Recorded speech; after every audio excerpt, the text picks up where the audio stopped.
If you've experienced sudden loss, your brain is scrambling with thoughts. What do I do next? How do I sleep? How do I think? How do I make decisions when my brain feels scrambled? How do I stop feeling like I'm going to fall apart? And how do I find enough hope and strength to keep going? Believe me, I've been there, struggling through my own dark seasons. My mother told me long ago, no one escapes suffering. Some lift their heads and trudge on. Some collapse and become bitter. Darling, you have, my mother said, that choice today. And you have it today too. After a major loss, healing usually happens in very small steps. So let's talk about those steps. First, don't expect your brain to behave normally. If you're like me, after something terrifying or overwhelming, my brain stays on high alert, watching for everything that might go wrong. You may have trouble concentrating, forgetting things, feel exhausted or restless. You may cry unexpectedly. That's what I do. Perhaps feel numb instead of sad. That's what my sister does. Decisions are difficult. That doesn't necessarily mean you're falling apart. Your brain is trying to protect you. So during this first few weeks, simple things matter enormously. Get outside when you're able. Take a walk. Breathe slowly. Rest when you can. Talk to someone.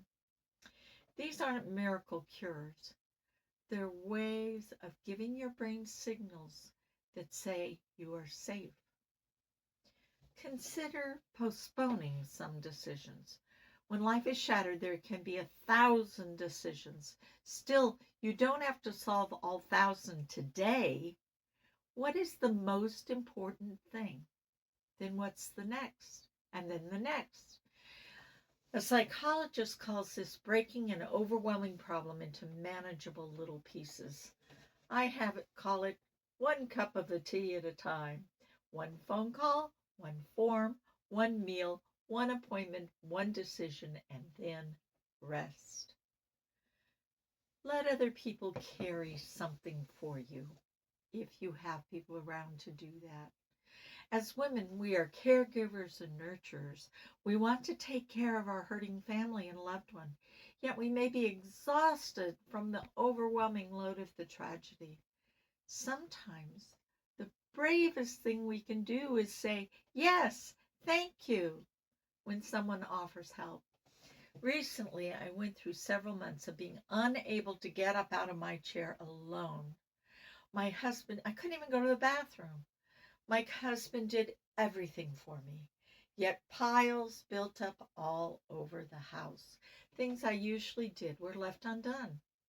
Finally, I called a neat and tidy young neighbor, pleading, I need help. I was ashamed to let her see my messy house. It was really, really bad. Yet she came with a smile and thanked me for asking her. People often want to help. Let them. Let them know what you need. Joy doesn't cancel grief.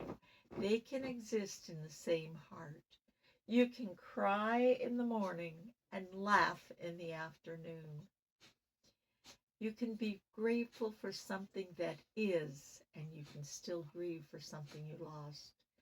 You can enjoy a cup of tea or coffee. All these little things start the healing process. So look for the small things worth thanking God for. Not thank you for the fire. No, there may be nothing about the fire for which you feel thankful. There I wouldn't be. And perhaps perhaps thank you that my child is safe. My pet is safe. Thank you that someone helped us today. Thank you that I can help this person who's worse off than I am. Thank you that I woke up this morning. Not forced gratitude, honest gratitude. Gratitude stimulates emotional well being and shifts attention toward what is still present and meaningful. Scripture encourages gratitude. Give thanks in all circumstances, it said. It doesn't say pretend everything is good. It says to find something good in the middle of everything. That's different. Are you wondering, when will I ever be normal again? You may never be exactly the person you were before. A major loss changes us, but change doesn't have to mean broken. Compassion grows from experience.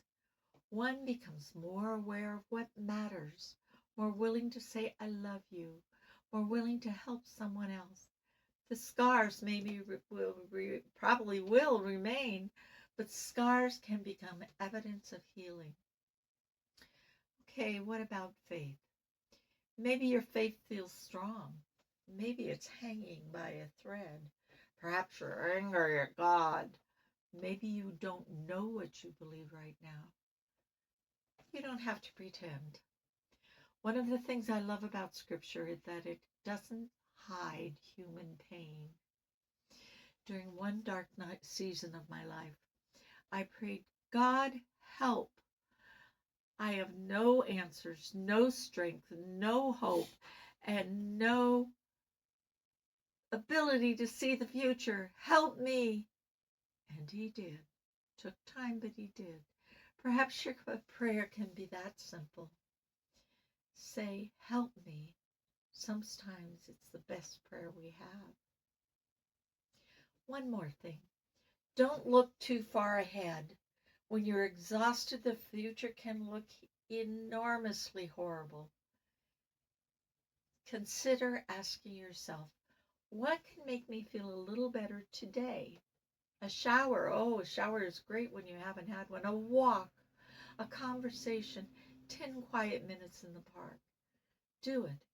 And then tomorrow, do it again.